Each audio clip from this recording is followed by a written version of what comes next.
Hello, everyone. This is Brother Benson Media. As you know, today is a Thursday. We are doing live show, and we are very lucky to be hosting Honorable Obungu, which all the way from Kondole, Kisumu County. How are you, my brother? How are you doing? I'm doing good. I'm at the lakeside city of Kisumu, and in Kisumu, we are doing good. Mhm. Uh, we are so happy that the El Nino is nowhere to be seen, and Um, where it's a did the good money? day. It's a Where it's a did good day the? for us. Okay, where did the money for El Nino go? We are shocked that we just heard from the president that the El Nino is nowhere again after the allocation that was put about 11 billion that the Mhm. government did allocate aside for the El Nino. Yeah. We are shocked that the government has just announced that the El Ninos are not there, and we have not been told where the money will go to. So that's Okay. the shocker that we are living in today. Thank you very much. Those are things that usually come up, and I know in the near future we will find the relevant authority so we can ask them where the money went to. My Yes, sir. brother, Yes. you did something that was very important in the society. You had a tournament that went for almost a week. How was it? First and foremost, let me thank all the people that helped me to organize a tournament, which started on the 14th, 15th, and the 20th of October. It was a very colorful occasion, which was well attended, and several other politicians from Kisumu County came in their large numbers. The participants were very quite happy about it, and they had about 8 teams which were playing my tournament, of which I provided them with full kits, that is uniforms and any other necessary items that they needed from my end so that they could participate in the tournament. The tournament went very successful, and even the cash award that I promised my people, I did give them out, because number one was to go home with 20 shillings. Number two was 15K, and the third team was to take home 10,000, and the fourth team, which became number four, was to go home with 5,000. And the rest of the awards were also given out equally for the top scorer and the best player. So I managed to do, and even I considered the best loser. So the Oh, tournament in general was mhm, a success, and it is an experience that I really enjoy mhm. as a leader within this locality. I thank God that it went on successful as I made it to happen. Okay, thank you very much for that. And now, and that's why I say how you've decided to invest in youths, especially through talents and arts. So the tournament that you organize, is it something that is going to be yearly, or it was only done for one occasion? I want to thank the Almighty that this is my first experience organizing a tournament in Kondole Ward since when I started my political career or political journey in Kondole Ward.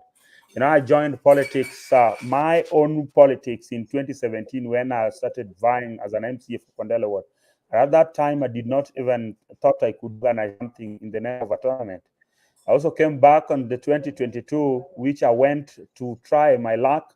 Up to that time, I did not also organize for a tournament. Come this year, then I said I must do something which is productive to my people. Then I made myself through other networks. Then we came up with a tournament, a successful one. But I want to say that the purpose of the tournament was to identify, nurture, and empower the young and most talented boys and girls within the locality of Kondala Ward, which is my area of jurisdiction.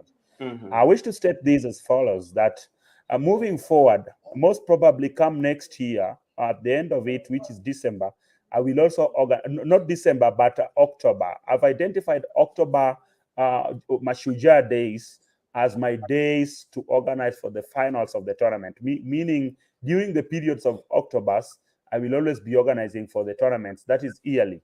So that tournament will always be yearly, but I will organize different sets of tournament for this. For example, this one was for the youth, most probably the male ones. Hmm. But come next year, we'll organize another tournament which will be for female. We'll incorporate our women who are also playing politics, and they're also part of dominance in Kondela Ward. So we'll engage them through that. But probably this December, I'm also intending to organize a different set of tournament, which will be called the gym, the physical fitness, the gym festival, which will identify the bodybuilders, and another one for the for the boxers. It will be the boxing ring for our youth. So that one I'm also intending to resource mobilize towards that, Okay, that and will be good.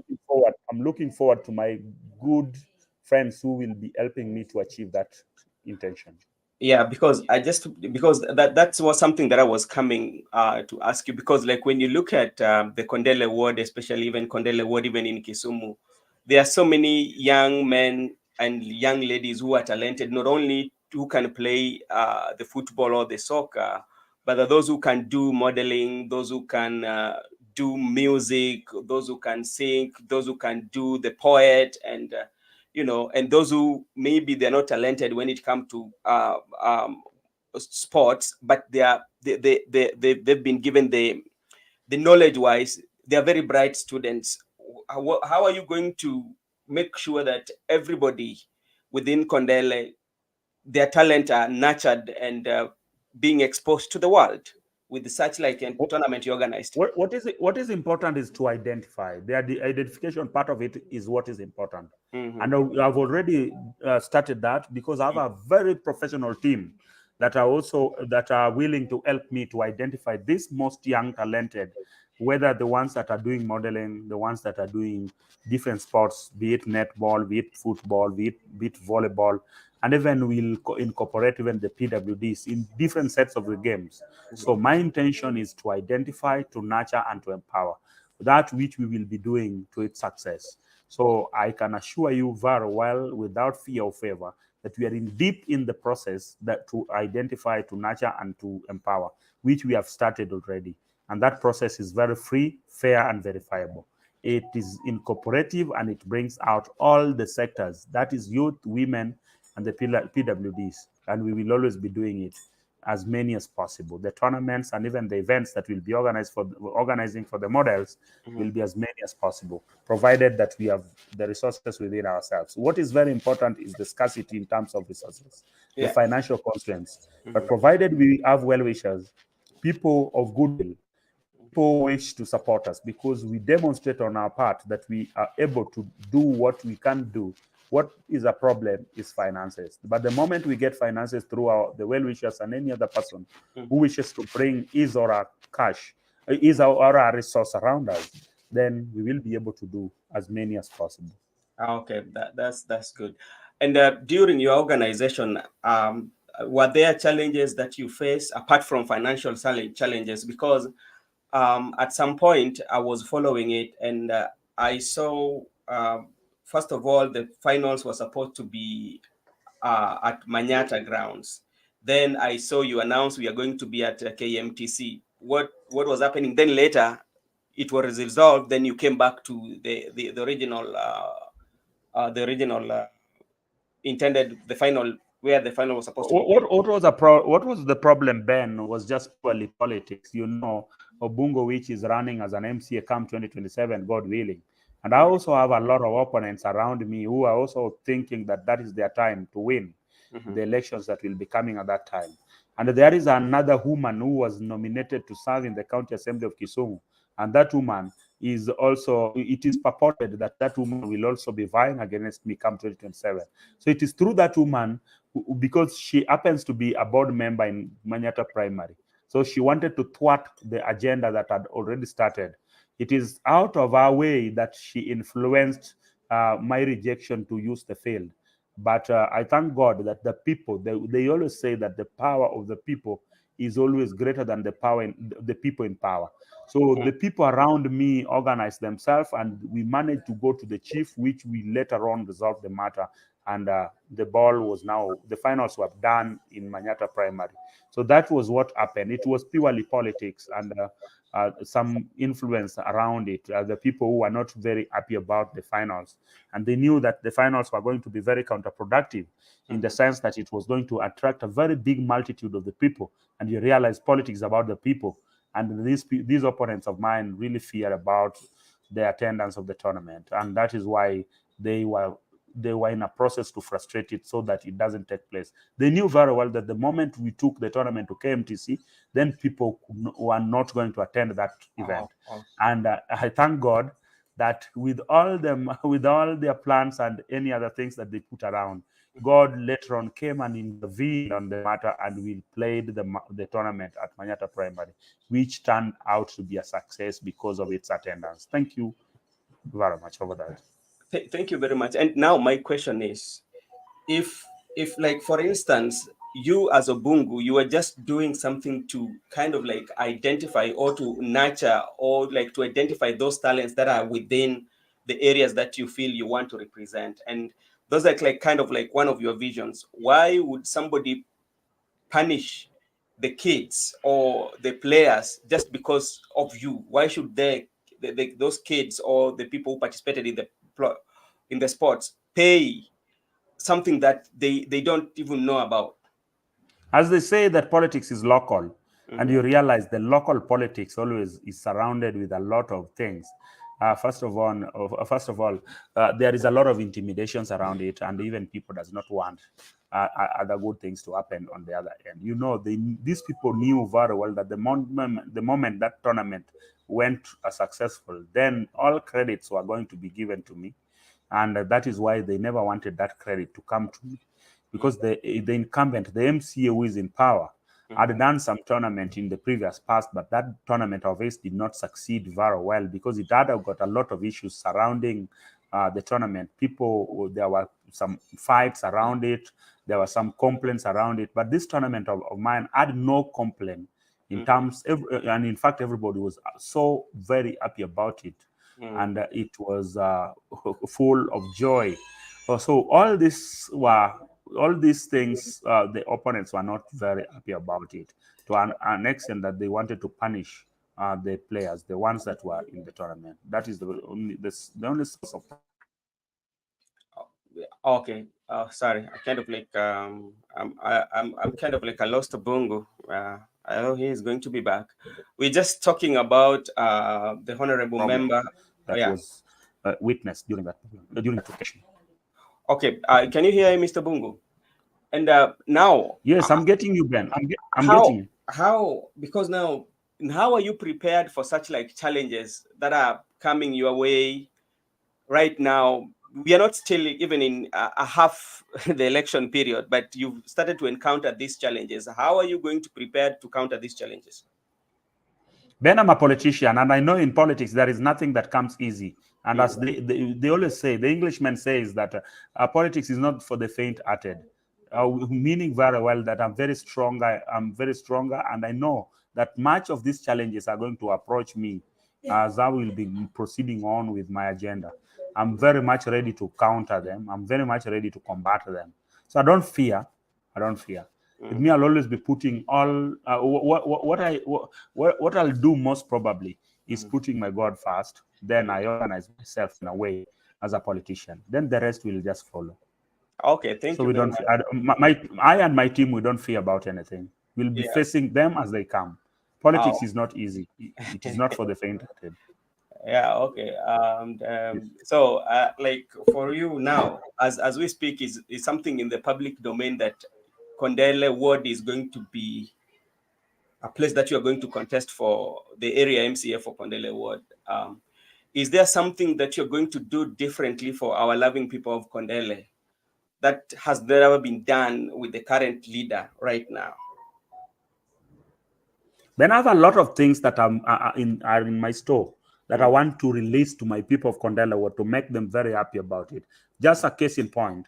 You know, in Kondole Ward, we don't have a football academy.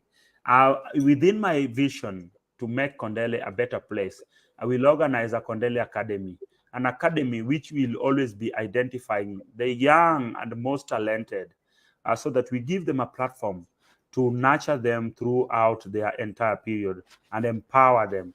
For example, in this tournament of mine, which just ended on the 20th, I made sure that I reached out to my brother, who is the former player and the football legend in the Harambee Stars, whose name was Ambani, or the Ambani, the Boniface Ambani. I brought him during my tournament, and I'm so glad to announce to the public or even to the world, because I know that there are several people that are watching this show today who are not Kenyans. I'm very much happy to announce that out of the tournament and the event which took place on the 20th August, 20th October 2023, Mr. Ambani, who is a former football legend of the Harambee Stars, managed to pick three players out of the pitch, and they have been put through a scholarship program. That to me is a success. And that is why I'm telling you, out of the academy that I'm going to organize, that academy is going to cater for so many things. We have the model, the models within the locality of Kondele. We have the artists who are performing. We must make sure that we put a studio within Kondele Ward. This studio will also nurture the young performing artists who are doing music, the lyrics, who are doing the gospel musics, and even different sets of music. For example, the Angla, and we call it a Jawa in Doluo. We'll also incorporate the Jawa in the systems that we'll be putting in place. Apart from that, I'm also intending to organize a Kondele library that is not there today, so that we give our young students and boys and girls an opportunity to learn more, to borrow borrow knowledge that we are also going to organize. Kondele is going to be a model ward, a ward that everybody will always be admiring. People will always be traveling from all walks of life to come and check what is in Kondele. So I have a lot of things, but the most important thing that we will be providing in the county assembly, because the role of the MCA is to legislate, to oversight, and to represent. So the most important thing that we'll be providing in the county assembly of Kisumu is to make sure that we pass proper legislations that will always be protecting the interest of our people. That we are going to achieve. So Okay. I can assure you that we are going to do that. Yeah, So like a there are much leader. more good things that we are going to do the moment we get into the assembly. Okay, that's very good, especially when you want to do that for your people. Actually, that is the role of the leader, just to take the challenges that your people are facing and make them like yours, and make sure that they are resolved. Yes. So there's something here usually happens even in the county assembly. There's what we call public participation, and public participation is usually a political processes, and this comes in let's say for us, we want to build a road, or we want to construct a building somewhere. Yeah, most of the cases, the public, yeah, the public, especially in the county, the members coming from that particular area, they usually don't participate in those. Maybe to know who the contract has been given to, how long will the contract take, and what kind of payment was done. How will you make sure, if you become the area MCA, to make sure that the public knows, like, this project is going to be done, this is how much is paid, and it's going to take this kind of years to be completed? Then the only set of a problem, or the only source of a problem that we have in our leadership in the county governance, is about the conflict of interest. The role of the MCA is not to implement, but the role of the MCA is to oversight. But currently, as we speak, in the setup of the lead of the devolution, you realize the MCAs are the ones taking tenders. So after taking a tender, you want also to oversight yourself, which is not possible.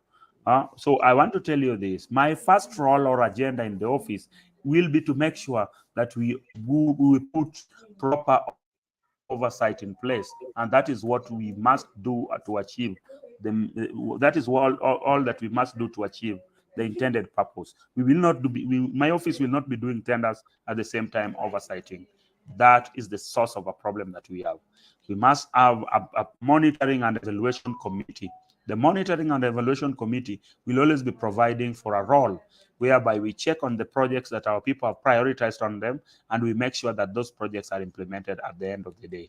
That is the most important thing. And my role will be to make sure that I speak louder for the interest of my people, so that my people gets what they are expecting to get, so that we have value for money, and even the provision of services to our people, to my people in all corners.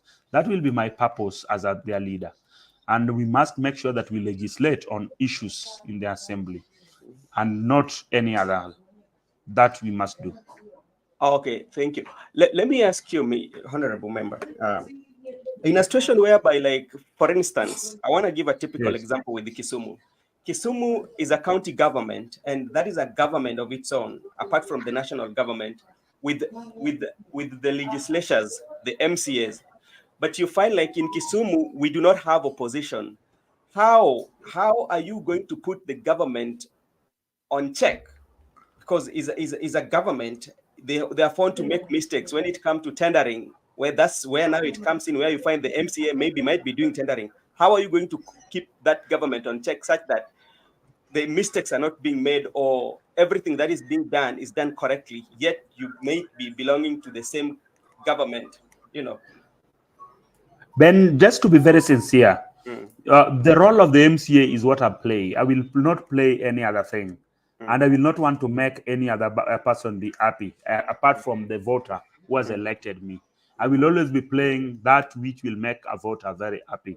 You know, the set of leadership that is that is bringing a lot of problems to our people is that our people wants to play that which they are not supposed to play. You mm, realize MCAs are playing psychophancy. They want to make the governor happy.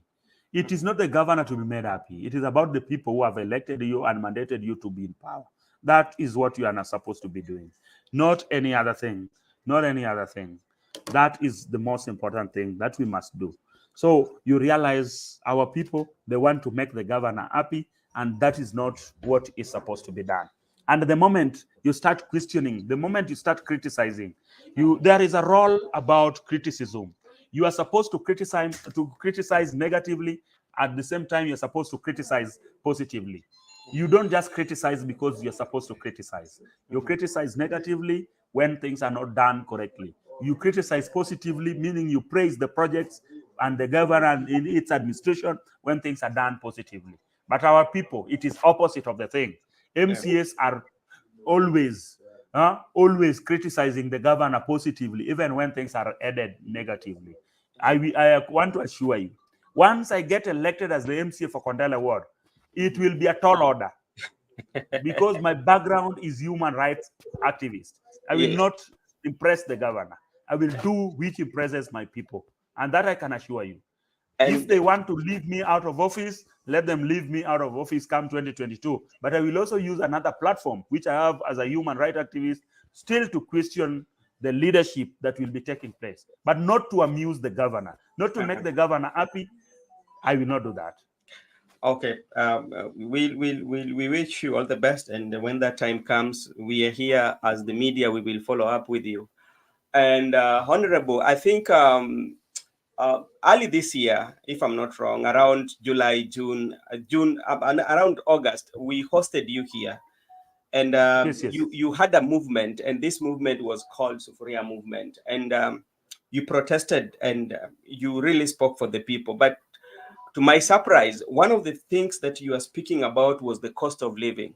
But when you look at right now, the national dialogue team, some of the agreement that came out there, the issues that they agreed upon, the cost of living is not part of that. As somebody who was fighting for lower cost of living, what is your take and what is the way forward? Ben, I want to tell you that the main agenda that came up during the demonstrations was about high cost of living, high cost of fuel, high cost of education, high cost of treatment or health care. All these matters were the reasons to us why we were demonstrating.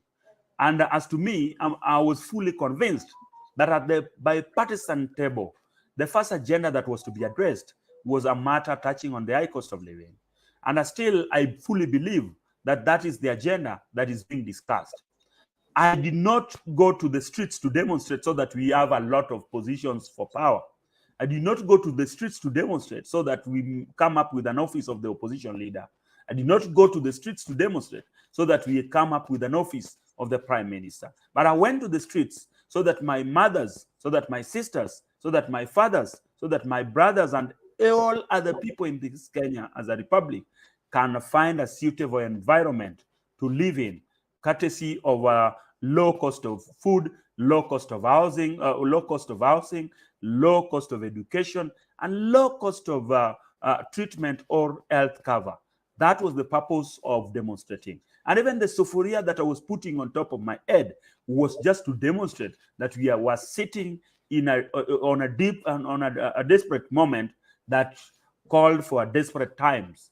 That we were sitting on a desperate times that called for a desperate measures. And that was the reasons to us why I put on that sufuria on my head. And I want to say, as a human rights activist, I will still put on that sufuria when time comes, when I feel that nothing good has come out of that table.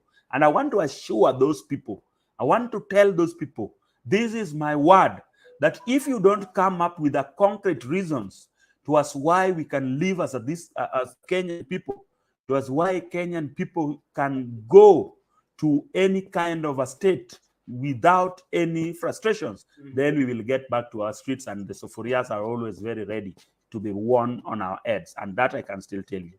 As a president of the Sufuria Revolution Movement, I have spoken to my members, and they have all agreed that when we feel that all is not well, then we will be back to the streets, and that we can tell you.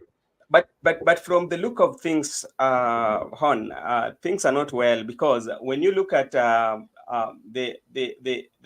issues that they've agreed on, one of them was to one is to increase the number of the IBC officials from current 7 to 9. That was one of the issues.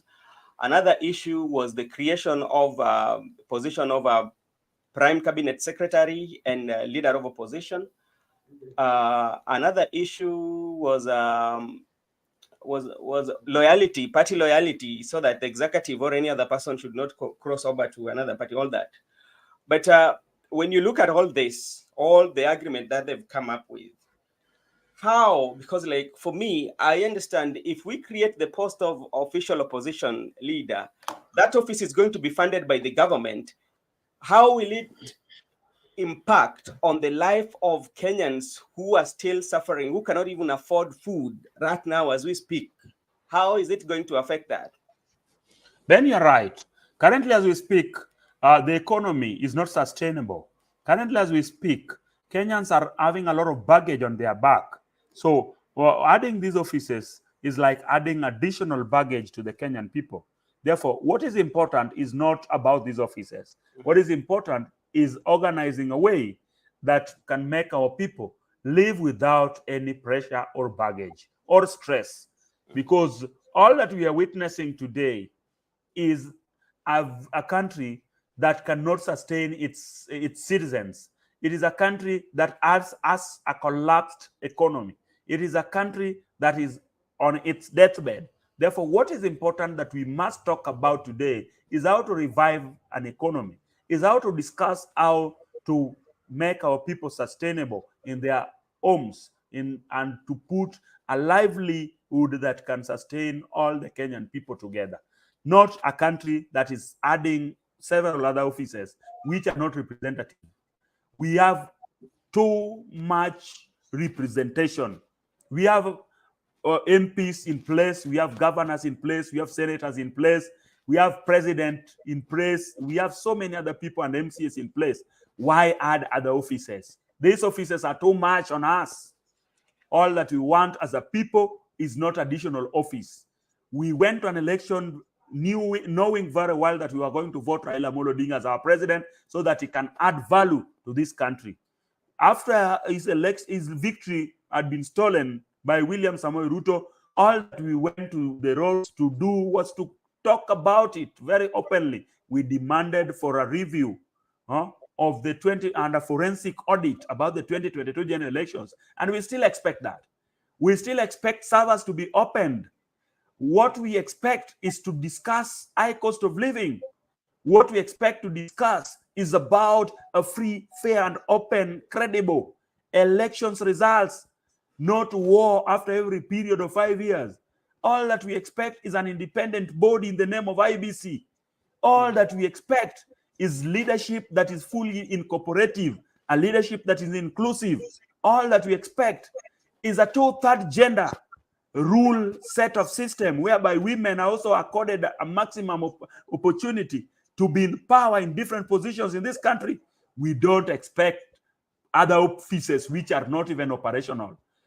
Just a simple question. What is the office of Musalia Mudavadi helping us with today? That is a duplication of another office. It is an office which has got no portfolio, No wonder he was added another department so that he may now start roaming different countries after realizing that he was there without a portfolio. That is a bogus office, and the additional offices, conversation about additional offices is an idea whose time should not be discussed now. It is an idea whose time had not come, and let us not discuss it. So let me ask you, if you're saying that that is an idea that it should not be discussed, and maybe the majority of youth feel the same way you're feeling, yet during the whole process, the youth did not participate. The only time that we see youth participate in the political processes, in maybe during the rallies, that's when they come. But when it comes to issues that affect the country core, they tend not to be involved. They're just being told, okay, this is what we have for you. What should the youth do right now so that they can be part of the process, not be part of the process that has already been done? Of the so like what should they do? Youth should be sensitized on the purpose of elections.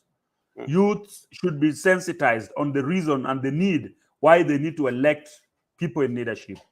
Youth should know their position in shaping up good leadership and governance. That is what youth should be told, not just to go keep on running around asking for handouts. That is not their role. They should be told that for them to organize or to vote in leaders who are accountable, leaders who can identify problems, leaders who can perform in their offices, leaders who are not corrupt, leaders who thinks about the future, and not leaders who thinks about another elections. Currently, the leaders that are in power are the ones who thinks about another elections. That is why they keep on campaigning while they are in offices. The leaders that are supposed to be elected are leaders who should talk about shaping up the economy, reviving the economy, shaping up the good leadership and political system and networks of this country. That is the conversation that we need to discuss moving forward. Okay, thank you. And I don't know whether you had a chance to read Taifa Leo. It is said that our president, His Excellency William Ruto, has had like almost of 38 foreign trips within his time since he started his tenure, as compared to former president. What do you say about that? William Samoei Ruto is an incompetent president running an incompetent cabinet with an incompetent government, with the full leadership that is fully incompetent, that has got no basis. And in fact, is a leader who has got no moral authority to be in power, because it doesn't mean well for this country. Moving around the countries, roaming different countries with no any other agenda, wasting our resources, trips that has got no value to the people, is worked more than the two sitting heads of states. That is Uhuru Muigai Kenyatta for his tenure of office, and that is for the late Mwai Kibaki. Those two heads of states never worked outside this country the way William Samoei Ruto has worked. Just a first term here in office, and has worked more than the two terms combined, the 4 terms combined for Uhuru Muigai Kenyatta and the late Mwai Kibaki. This is a bogus president. You can tell him that I've said that. This is a bogus president, and I have no apology about that. I want to give you, I did some comparison for the presidents. At least I have like almost, I have the former president for United States, Barack Obama. Barack Obama had like 52 foreign trips in 8 years. Donald Trump, former president too, had 24 foreign trips in 4 years. Joe Biden, the current president, has like 15 foreign trips in 3 years. Boris Johnson, that was the former prime minister for UK, had only 22. The late Magufuli had only 3 trips in 6 years. But in a year, our president had like almost 38 trips. That is yes, Ben. That is why. That is why I'm telling you, William Samoei Ruto has got no agenda for this country. is working out, purporting to be negotiating and talking about good projects for the country, Kenya. Can you just tell me which other good project has come out since when he started walking out of this country? Nothing. He's a man full of promises, and that is what he's good at. William Samoei Ruto has nothing good to demonstrate to this country, and he will not do any good thing to us. That I can tell you. So we will only stay with him for this one term, for this 5-year period that is in office, and we will always be carrying full baggages of him traveling outside the country. And Okay. remember, Mr. David D, one of his advisors, had told us sometimes early this year that William Samoei Ruto is walking out of this country with a lot of people whom he's not even supposed to be worked with, or be working with. Even despite the advice that is gotten out of his economic advisor, still is working out with a lot of quite number of people, and in the name of going to beg for development and even going to negotiate for development. That is the bitter part of it, and we are going to stay with that because we have an incompetent person in the name of a president. Okay. You remember the issue of Sabina Chege, the Sabina Chege, and today she loses a deputy minority whip position of the Azimio coalition. What do you say based on the fact that how it played part in the parliament and in the courts, and now she has lost? I want to thank the Azimio for keeping it burning. The Sabina Chege ought to have left that position quite very early. She was just in that position because she knew very well that she was taking in that position, though she was not in Azimio. You know very well that she had showed interest to be working with the UDA. Therefore, she had no moral authority to still insist that she's in that position, yet she represents no side. That position is for the Azimio. Therefore, the moment she announced herself to be supporting, and she decamped from the side which took her to parliament, you know, she went there courtesy of the Jubilee Party, and Jubilee Party happens to be in the Azimio. Therefore, she ought to have left that position quite very early. And I want to tell you, that is a plus to the Azimio side. And I say thank you for fighting it through so that you make sure that you get your position back. Okay. Now, Mr. Obungu, I Yes. know we're just about to wind up, but I just want to ask you one thing about, you know, what has been happening in our in our community, especially in the Luo Nyanza, whereby we had some MPs who currently are working with the government, and you know, so there's this question that usually comes, like some of them say they're working with the government, but they've not defied the party that took them to parliament. Yeah. And some of them now, a few of them might be selling the agenda of another party. What is the best way we should do it? And why is it that always when they work with the government, they're not the first leaders from Nyanza to work with the government? So many of the leaders in the previous government have to. Why do we have to call them betrayers or haters of the community? Then what is disappointing us is the organization known as the organization and the institution known as the Registrar of Political Parties. This institution is the one that is bending the law. We know very well that the moment when you want to go for a certain position, be it MCA, senator, women rep, governor, or MP, there must be a code of conduct that you sign. That code of conduct, you are swearing to protect the interest of the party. And you are signing through that code of conduct, saying very well that you will not betray, you will not always associate with another party, but you will always protect the interest of your party that you are vying through. Therefore, let me tell my brothers, that is Senator Ojianda, Elisha, the Karolis of this world, and the Jalangos of this world, that they know very well that you cannot purport to be in Islam, and you know that you are going to attend a mosque while you carry a Bible in the mosque. You must go there carrying a Quran in your hand. You cannot attend a mosque while in your hands you have some pork. You must see to it that you carry the pork outside the mosque. So churches and the politics, they have got doctrines. They are like churches which follows the doctrines, and politics. These parties, political parties, they also have a party constitution and manifestos of those party. But in particularly, we talk about the party constitution. The party constitution and its discipline talks about the behavior of every elected leader.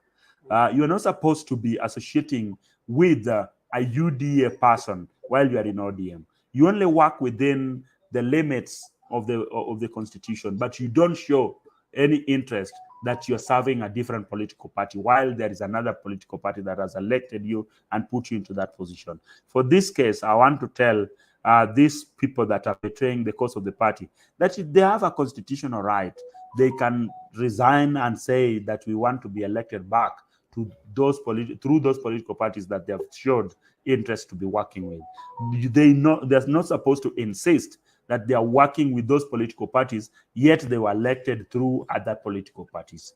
That is very wrong in its nature. Okay, thank you. I just want to, something that we have to agree between me and you is about the Right Honorable Prime Minister, especially when it comes to the politics of Luo Nyanza or Luo Nation. He has played a role big time, especially majority of political leaders from Luo Nation have at some point associated or have kind of like gotten that help from him. But what we see sometimes is that if you disagree with Jacom on opinion, people do, some of the leaders went go ahead and insult Jacom very badly because you've disagreed in ideology. But if you look at the history between Jaramogi Oginga Odinga, even with Tom Mboya during those times, even they disagreed in ideology, but there was no insult. Why this one? Why is it that we do this when we disagree with Jacom? Ben, very quickly, the current politicians doesn't understand what politics is all about. Politics is just a difference in terms of ideas and ideologies. Politics is not about enmity. Politics is not, that is why they say in politics there is no permanent enmity and permanent friendship. The moment that we differ with one another in terms of ideas and principles, you need not to insult one another. That is politics. It is purely the art of the mind, whereby you speak your sense, another person also speaks his sense. And you don't fight each other because you have differed ideologically. It is just an opinion in terms of divergent. Therefore, those politicians that are insulting Raila Amolo Odinga today, they don't know what politics is all about. And let me tell them, it is not just out of any default that Raila is called a father. Raila is a father of so many people because he understands the political terrain of this country. He is a politician who has built himself out of every situation, out of every bad, tough, and soft. So he understands the politics of this country. And that I can tell you very well, that these people that insult him, they know that they want to build themselves out of Raila Amolo Odinga. At the moment you insult Raila Amolo Odinga, then the opponent will see you as a very strong person. Now, that is the way the setup of Kenyan politics is built. When you stand today and say Raila Amolo Odinga and Ngamofo, then an opponent will see you as a strong person. So that is when the opponent will call you to his side, then he gives you some job. That is why the other day I said, these people that have been elected or the ones that have been appointed in the UDA, most of them doesn't have the certificates. When you ask them, when were you put into that position? Which interview did you do? The first interview was just because they insulted Raila Amolo Odinga, not because they have papers. They lack papers. Even Odoyo, those people that are in power today, where did Odoyo do the interview? His interview was just to go to the radio stations, the TV talk shows, just insulting Raila Amolo Odinga. Then Ruto said, "Come here so that we give you this job opportunity." Somebody like Outa, does Outa really have experience to be put as a CAS for mining? What does he know about mining? Outa was just put there because he differed with Raila Amolo Odinga. What of Anyanga? What does Anyanga understand? Outa is about blue mining, blue economy. What of Anyanga, who was put as the CS for mining? It is because he insults Raila Amolo Odinga, nothing more. So these people, all their certificates, the experience that they get worked through is just to insult Raila Amolo Odinga. So Raila is an institution. Okay, Raila will not die. Even if he dies, the institution will still remain there. Okay, let me just, before we wind up and you say your last remark, let me just say a word of thank you to some of our viewers. We have Victor Oteng, Bernard Oindo, Brenda Obedi, Okoth Dennis, Donald Kimaya, Felix Onyango, and let me see, let me scroll it down. We have Felix Onyango, Kenya Revolutionary. We have Victor Oteng again, and that's What are they saying? What are they saying? Can you read any comment, positive or negative? Most of the leaders doesn't understand that they are always trying to make the parties and their supporters happy, and not the people who elected them into those seats. So that's That is something true. that, yeah, that is something. The rest of them were just saying locked in, So is the person who has like a very positive comment about the leadership. So your last remark to our viewers. Thank you very much, everybody that took his time or our time just to follow us on this platform. And I want to say, Brother Benson Media is a good platform that empowers the young and the old in the society. This platform encourages us because we have an opportunity to address social, economic, and political affairs of our country, Kenya. I want to tell my viewers, the viewers of this platform, that we shall always be on standby. Whenever there is an issue that you think that you can question us, we will always be there. We will always be giving ourselves free and open opinion over matters. But I just want to tell you that whatever we are saying today, I know that it may not be 100%. So don't take everything that we have said to be positive. You choose that which you can take. But that is my opinion. You also have your opinion. That is why we are in politics. Politics is just purely an opinion, either divergent or for the opinion. That is politics. As for the Sufuria Revolution Movement, Kenya, we are still intact. We are watching the moves and we are waiting for the report of the bipartisan committee. When it turns out to be a positive one, which talks about the high cost of living, then we shall support.